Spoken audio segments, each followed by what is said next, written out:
Banyak organisme yang menurunkan sifatnya pada keturunannya melalui reproduksi seksual.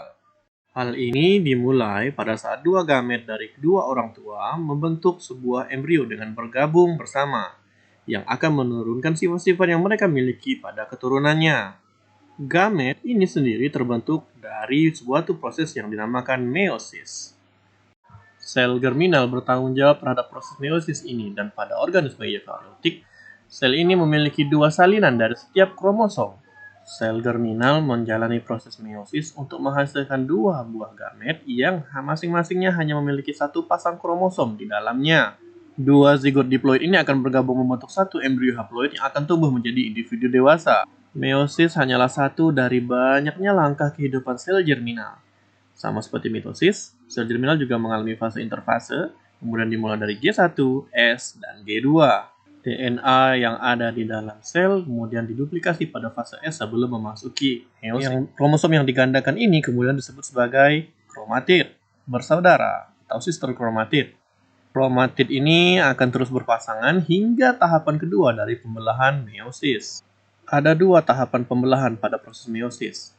Tahapan pertama disebut sebagai tahapan pertama adalah tahapan meiosis 1 yang akan menghasilkan dua sel anakan dengan kromosom yang memiliki setengah dari kromosom induknya.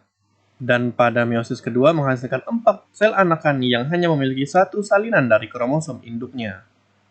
Keempat sel anakan ini adalah sel gamet yang akan berfungsi dalam proses reproduksi seksual. Mari kita amati lebih jauh.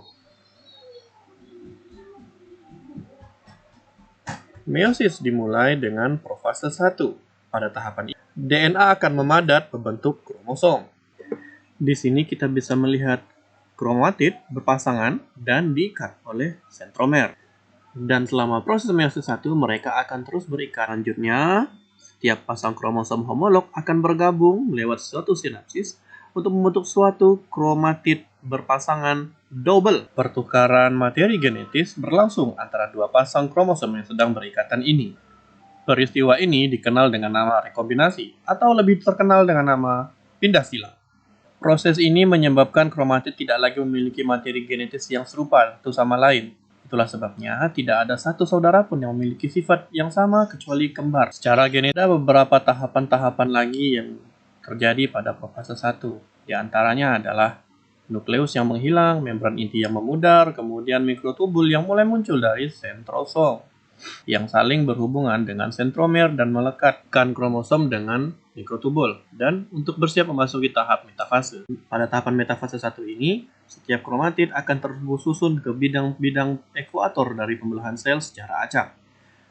Tahapan selanjutnya adalah tahapan anafase 1. Pada tahapan ini, setiap pasang kromosom homolog akan berpisah dan bergerak menuju kutub sel yang berlawanan. Dan pada tahap ini, kromatid tetap melekat pada sentromer. Terakhir, dari proses meiosis 1 ini adalah telofase dan sitokinesis. Pada tahapan ini, sel akan membelah menjadi dua, menghasilkan dua buah sel anakan yang memiliki sifat yang sama dengan induknya. Sel ini kemudian akan mengalami meiosis 2, Meiosis 2 adalah tahap yang sama dengan sebelumnya dan dimulai dengan profase 2. Pada profase 2, tahapan ini nyaris sama seperti yang terjadi pada profase 1, di mana sentriol muncul, benang-benang spindle muncul, membran inti menghilang, namun yang membedakan adalah hanya ada sepasang kromosom homolog. Sehingga pada profase 2, tidak ada ikatan sinapsis ataupun pindah silang. Tahapan selanjutnya adalah metafase 2. Pada metafase 2 ini, seperti biasanya, kromosom tersusun secara acak pada bidang ekuator pembelahan sel. Namun, dengan kemungkinan kromosom yang sangat bervariasi karena tidak lagi identik materi genetis satu dan lainnya. Selanjutnya pada tahap anafase 2, kromosom akan bergerak menuju dua arah kutub yang berlawanan sesuai dengan memendeknya mikrotubul. Kemudian sel akan memanjang sesuai dengan gerakan sentriol yang memiliki mikrotubul itu sendiri. Pada telofase 2 ini, membran inti muncul lagi dan sitoplasma membelah dua menjadi dua anakan yang memiliki sifat haploid. Ini disebut sebagai sitokinesis.